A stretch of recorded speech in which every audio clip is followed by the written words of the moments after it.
dans le documentaire du court-métrage de Space Survivor. Le documentaire va témoigner de toutes les étapes de la réalisation de notre film et des défis qu'on a rencontrés au cours de la dernière année. Mais premièrement, il faut vous expliquer d'où nous est venue l'idée de créer ce film-là. En janvier 2023, j'ai eu la chance de réaliser un projet duquel je rêvais depuis vraiment longtemps, Space Explorer, qui est un film de science-fiction qui se passe dans un futur dystopique. Le court-métrage de 5 minutes raconte l'histoire de Cooper, un ingénieur devenu astronaute après s'être fait recruter par une agence spatiale. Son vaisseau s'écrase, mais ça l'amène à découvrir une planète similaire à la Terre qui pourrait être colonisée. Le court-métrage explore des enjeux importants et d'actualité, et on trouvait que ça n'avait pas été assez poussé. C'est ce qui nous a donné envie d'y faire suite avec un projet beaucoup plus ambitieux de Space Survivor. The Space Survivor n'est pas une suite directe à Space Explorer, simplement parce qu'on a voulu changer certains aspects dans l'esthétique du film, dans le personnage et son passé. On peut dire que The Space Survivor, c'est une suite symbolique de Space Explorer. L'été passé, on s'est mis à réfléchir au développement de l'histoire et tranquillement, un scénario s'est écrit. On a eu des idées de grandeur qui nous ont mené à un projet d'une grande envergure. Toutes les choses que j'ai pas eu le temps d'aborder dans Space Explorer, je les ai ajoutées au nouveau scénario.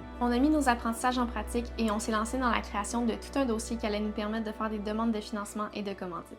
Du mois d'août jusqu'au mois de décembre, on a travaillé fort pour aller chercher le plus d'aide possible, tout en continuant de développer notre idée et d'avancer vers la production. On n'a pas eu beaucoup de chance de ce côté-là, puis par là, ce qu'on veut dire, c'est que aucune des compagnies qu'on a contactées ont voulu nous prêter ou nous donner de l'équipement. Heureusement, à ce moment-là, j'ai commencé à travailler chez Shape et ils nous ont prêté de l'équipement pour nous aider. Pour diversifier notre façon d'aller chercher de l'aide, on a fait une campagne de financement sur La Ruche et heureusement, grâce à vous, on a ramassé 3000 $.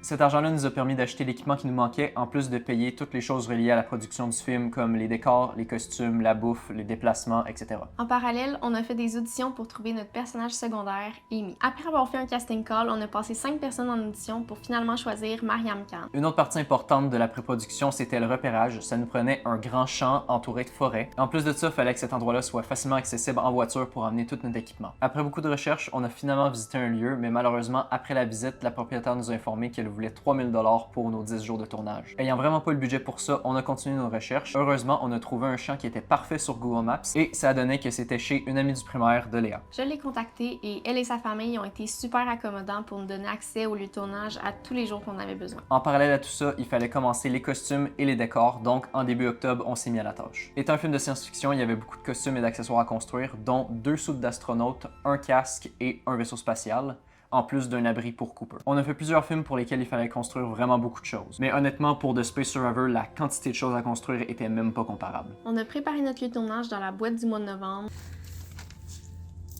Oh, oh putain! On a acheté tout l'équipement qui nous manquait et on a testé tous les plans difficiles ou risqués qu'on avait en tête. Le plan initial, c'était de commencer à tourner entre Noël et le jour de l'an pour avoir terminé le tournage avant la fin des vacances. Si vous vous rappelez un minimum de l'hiver qu'on a eu, vous comprendrez que ça s'est pas du tout passé comme ça. La neige s'est fait attendre longtemps et la température variait beaucoup. Alors on a dû refaire l'horaire au complet et repousser le tournage de plus de 2 semaines. La première version de l'horaire commençait le 27 décembre et terminait en début janvier, nous laissant quelques jours de repos. Finalement, il n'y a pas eu de neige du tout. Ensuite, il annonçait une tempête le 1er janvier. On avait donc pensé commencer en soirée et tourner toute la première semaine de 2024. Mais finalement, toujours pas de neige en vue. Donc, on a été obligé de tourner les fins de semaine après les vacances. On pouvait pas tourner la semaine et la fin de semaine, on avait du temps limité parce qu'on avait tous des empêchements. C'est ce qui nous a amené à notre première vraie journée de tournage le 14 janvier. Ben, c'était le jour 1. Matin 1. Il est 6h12. Je suis arrivé à 6h. Et ça va être une journée de... Pas de merde, là. C'est une journée de 18h. Le pire, c'est que je me suis pas lavé les cheveux exprès pour avoir les cheveux gras pour le film, vu qu'un astronaute, pendant 3 mois, il s'est pas lavé. Première journée de tournage, on commence là. On est en train de tout pacter. Ça prend 2 autos pour enlever tout le stock. Puis on part bientôt, dans à peu près 5-10 minutes. On est venu, on s'est levé à 5h. Il n'y a pas assez de neige. Parce que on est au Québec. Et malheureusement, les réchauffements climatiques, ils touchent le Québec. Et il n'y a pas de neige. Film l'intérieur, check. Ça se pourrait qu'on ait même pas de neige la semaine prochaine pour En commencer. fait, il en annonce pas du tout jusqu'au 28. On a aujourd'hui le 14, après ça on a le 19, le 20, le 21 qu'on pourrait pas tourner parce que c'est pas avant le 28. Le 27 puis le 28. Au final, on finirait le tournage le 28 si on commençait aujourd'hui puis qu'il y avait eu de la neige. Si on peut pas filmer avant le 28, qu'est-ce qu'on fait? Si on peut pas finir avant le 28, Genre, si là on c'est filme la en février. fucking merde. Là c'est la merde. Parce que c'est très très fort possible live là, avec ce qu'il annonce comme météo Ben, c'est. À la limite, on pourrait même pas le faire cette année. Non, mais non, mais non. Je te me fucking le jure, souhaite là. pas, là, mais ça Ça se s'enligne pourrait. pour ça. Là. Bon, on est le 14 janvier. C'est supposé être notre premier jour de tournage. Hier, on est venu sur le lieu de tournage pour réparer l'abri qui était un petit peu endommagé. Il y avait à peu près ça de neige.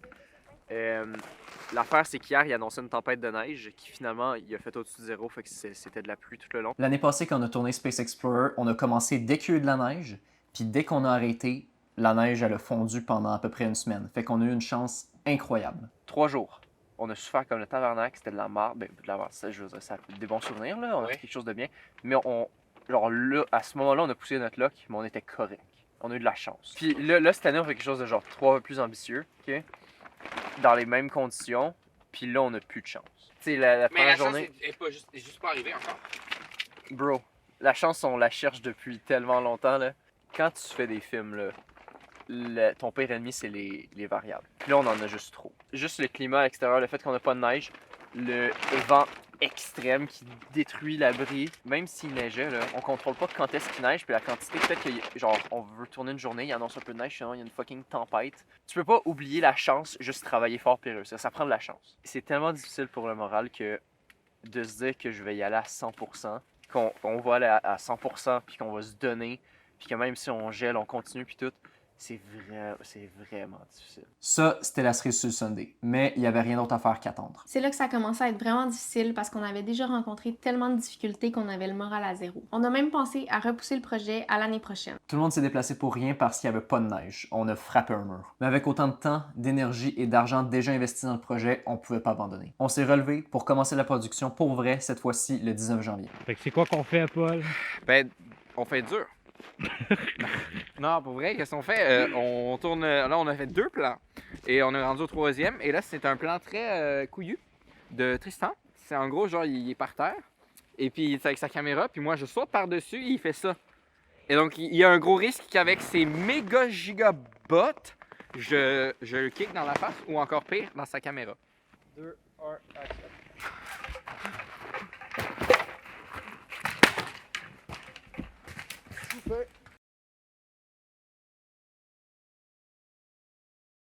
Maintenant qu'on était à la fin janvier, il faisait extrêmement froid. On tournait aussi beaucoup la nuit, fait que ça a été tout un défi. Le tournage, ben, il fait extrêmement froid, il va faire proche de moins 20. Moins 16 ressenti. Moins 11, ressenti moins 16. Moins 14, mais ressenti combien? Moins 16. Moins 16. Paul, comment tu te sens? Je me sens. Ben là, j'ai chaud. J'ai plus chaud que tantôt parce qu'on a couru beaucoup. Mais tout à l'heure, là.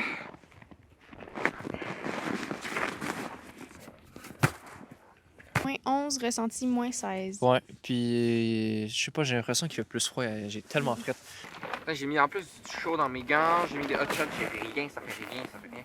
Aujourd'hui, on est correct, il fait genre moins 2, fait qu'on était bien. C'était pas facile, mais on s'était assez préparé pour passer à travers. Malgré toutes les difficultés qu'on a rencontrées, on a quand même eu beaucoup de fun à tourner des plans intéressants. Par exemple, le plan où Cooper se fait tirer dans le dos par un flare gun. Ça, c'est toute une histoire. Ça a été très difficile de convaincre Paul d'embarquer dans notre idée, mais on tenait vraiment à ce plan-là, et de le faire en VFX, ça aurait pas été aussi crédible. Pour rassurer Paul et s'assurer que le plan était réalisable, on a fait des tests. Assure-toi que tu as assez de force pour le tirer parce que ça prend beaucoup de force. Ça. Mais. Ouais, le sortir c'est difficile. Jusqu'au fond, puis ouais. C'est ça la vraie distance? Ouais. Fait que, manque pas. No, okay, no. Je pense que je vais être bon. Oh my god, this is exciting! Holy shit! 1, 2, 3. Il est allé où, Chris? Ça a vraiment pas marché. Attends, montre le truc, je veux voir. Juste le. Ah, il a pété, mais c'est juste pas rendu. Ouais, mais il a juste disparu complètement, là.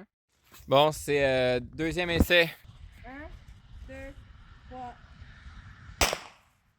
Oh putain! Fuck! Oh! 1, 2, 3. Bon! Tout le monde était sur les nerfs de tourner ce plan-là. On aurait pu endommager la caméra, les décors ou se blesser. Puis là, c'est. Ouais, l'explosion. 3, 2, 1, action.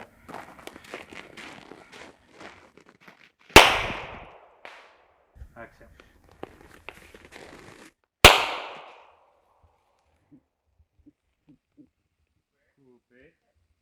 C'est où, là? Non, bouge pas, c'est good. Tout Parfait. le monde est en place? Ouais. Fais attention quand tu tires de pas bouger. Caméra, ça tourne. 3, 2, 1, action. De tourner avant de te... Oui, oui. Je suis prêt. 3, 2, 1, action. Hostie de tabarnak. Ok. Tabarnak! Bro! Le fucking crayon. Comme ça? Ouais, c'est good. 3, 2, 1, action.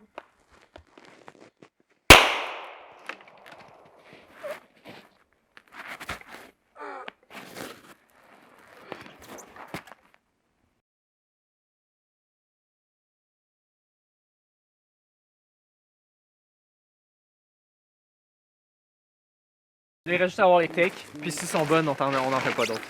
Tabarnak. Tu filmes ça? Ah!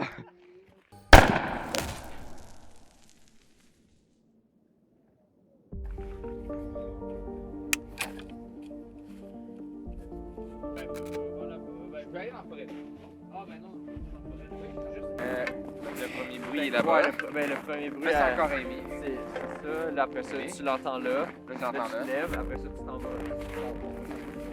3, 2, 1, action.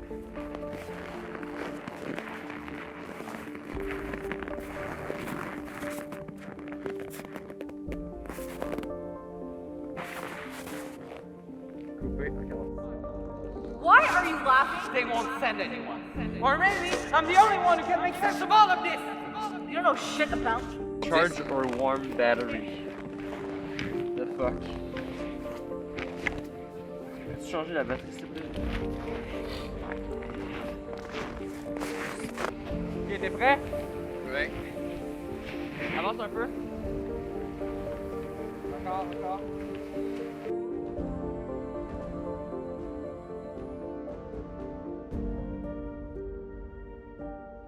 Ça tourne. 3, 2, 1, action.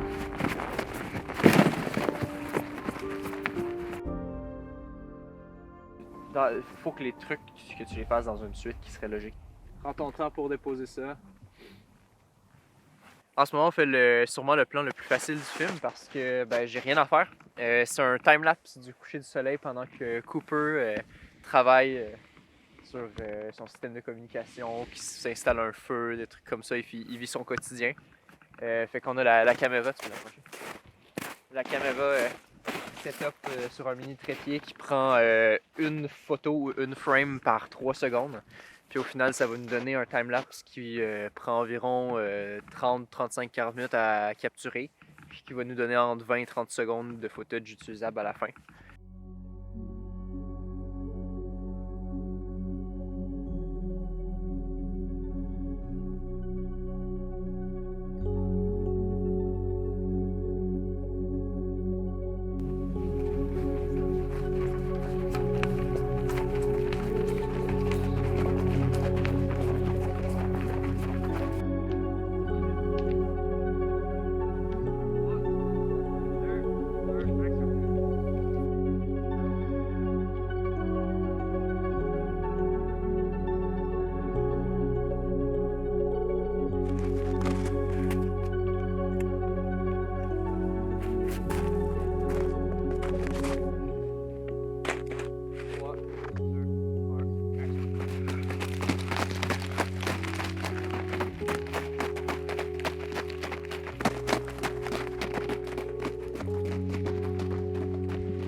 On tournait beaucoup la nuit et on n'avait pas beaucoup d'expérience avec l'éclairage. Ça nous a ralenti à quelques reprises pendant le tournage. Bonjour. Donc, il est présentement 9h du soir. On est là depuis 5 heures. Ça fait 5 heures qu'on est là. Et on a commencé à tourner les scènes de nuit à 6 heures. Et donc, ça fait 3 heures qu'on filme. Je suis fort en maths. Puis, là, on a des problèmes. Fait qu'avec la lumière, on voulait éclairer la forêt, mais les éclairs sont pas assez puissants. Même s'ils sont super forts, mais ils sont pas assez puissants pour éclairer la forêt. Fait qu'on dirait juste qu'il y a de l'éclairage juste partout, mais pas sur la forêt. Et donc là, on a amené une voiture qui est restée prise. On a dû la pousser avec Alex pour éclairer avec les phares. Ça n'a pas marché. Donc ils essayent plein d'autres affaires, là, mais on peut pas se mettre dans leur chemin parce qu'ils savent ce qu'ils font. Là. Qu'est-ce que je sais, moi? Hein? Tu sais jouer. Ouais. Ben, ça dépend. Il y en a qui diront que non.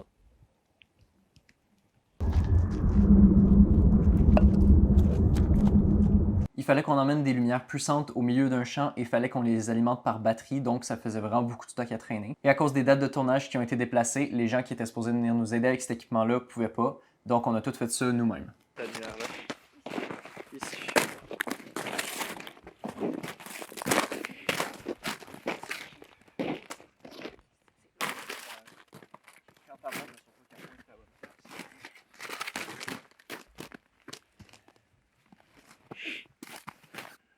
Merci quand même à Alexis qui était juste supposé de faire le behind the scenes, puis finalement il m'a beaucoup aidé à déplacer l'équipement. Dans la première scène où on voit Amy, quand elle vient juste atterrir, elle était supposée de porter son casque d'astronaute. On avait même fait de la ventilation pour que même quand elle respire, la buée s'enlève tout de suite. Mais il faisait tellement froid cette soirée-là, je pense qu'il faisait ressenti moins 18, que dès qu'elle respirait, la buée, elle gelait automatiquement, tellement qu'il faisait froid. Behind the scenes. Yeah. Ça tourne. Ça tourne. On a eu des imprévus. En gros, on pouvait pas faire la scène avec le casque quand elle arrive parce qu'il y a trop de buée dans le casque quand elle arrive. Fait que là, on a dû faire sans le casque quand elle arrive. Ça nous a poussé à être créatifs parce que dans la scène d'après, Amy devait encore voir son casque et Cooper devait la convaincre que l'air n'est pas toxique et qu'elle peut enlever son casque. Et ça, c'est la façon dont ils ont commencé à interagir et que Cooper comprenait qu'elle est anglophone. Donc, on a dû trouver une nouvelle façon de commencer une interaction entre les deux personnages. Puisqu'on tournait les scènes back-à-back dans la même soirée, on a même dû prendre une pause pour aller réécrire le scénario. 3, 2, 1, action.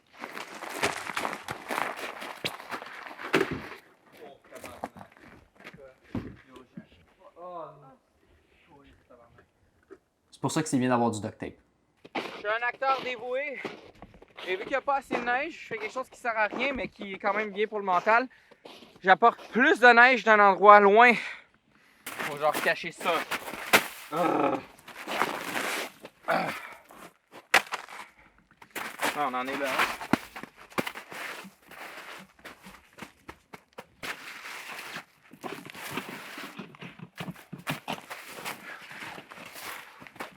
On a dû tourner jusqu'à la fin février avec les imprévus qu'on a eus. Sûrement que vous le voyez venir, mais il n'y avait plus de neige rendue là. Demain matin, on fait la dernière journée de tournage à l'extérieur. C'est fini après. C'est super. Par contre, vous voyez c'est éclairé autour de nous. Il n'y a pas de neige. Genre 0, 0, 0. Ce soir, on faisait le reshoot d'une scène qu'il y avait certains plans qui étaient vraiment pas beaux à cause qu'on a dû pousser l'ISO parce qu'on avait de la difficulté avec notre setup de lumière. On voyait le visage de notre acteur Paul, mais on voyait pas le sol. Fait que super, c'est pas grave, il n'y a pas de neige. Mais par contre, pour un plan, on a dû aller chercher de la neige à une petite patch qui restait sur le bord de la lisière de la forêt, puis la ramener jusqu'ici, puis il y en a vraiment pas beaucoup, fait que ça nous a pris genre 20 minutes. Par contre, demain, c'est supposé d'être la première scène du film où l'astronaute atterrit sur la planète. Et il est supposé avoir de la neige, parce que là, on va voir le sol, puis tout. C'est vraiment un hiver de merde. Puis là, on n'a plus vraiment d'espoir d'avoir une tempête de neige. C'est là qu'on a dû faire appel à Philippe et Julien Hébert qui ont mis un peu de leur magie des effets visuels dans notre film. Remplacer le sol d'un champ par de la neige, c'est quand même impressionnant. C'est aussi eux qui ont fait la majorité des autres plans VFX du film. Après avoir traversé tout ça, une bonne partie du tournage était complétée, mais il nous restait quand même des plans à tourner au printemps. Ça incluait tous les flashbacks du film en plus de quelques pick-up shots.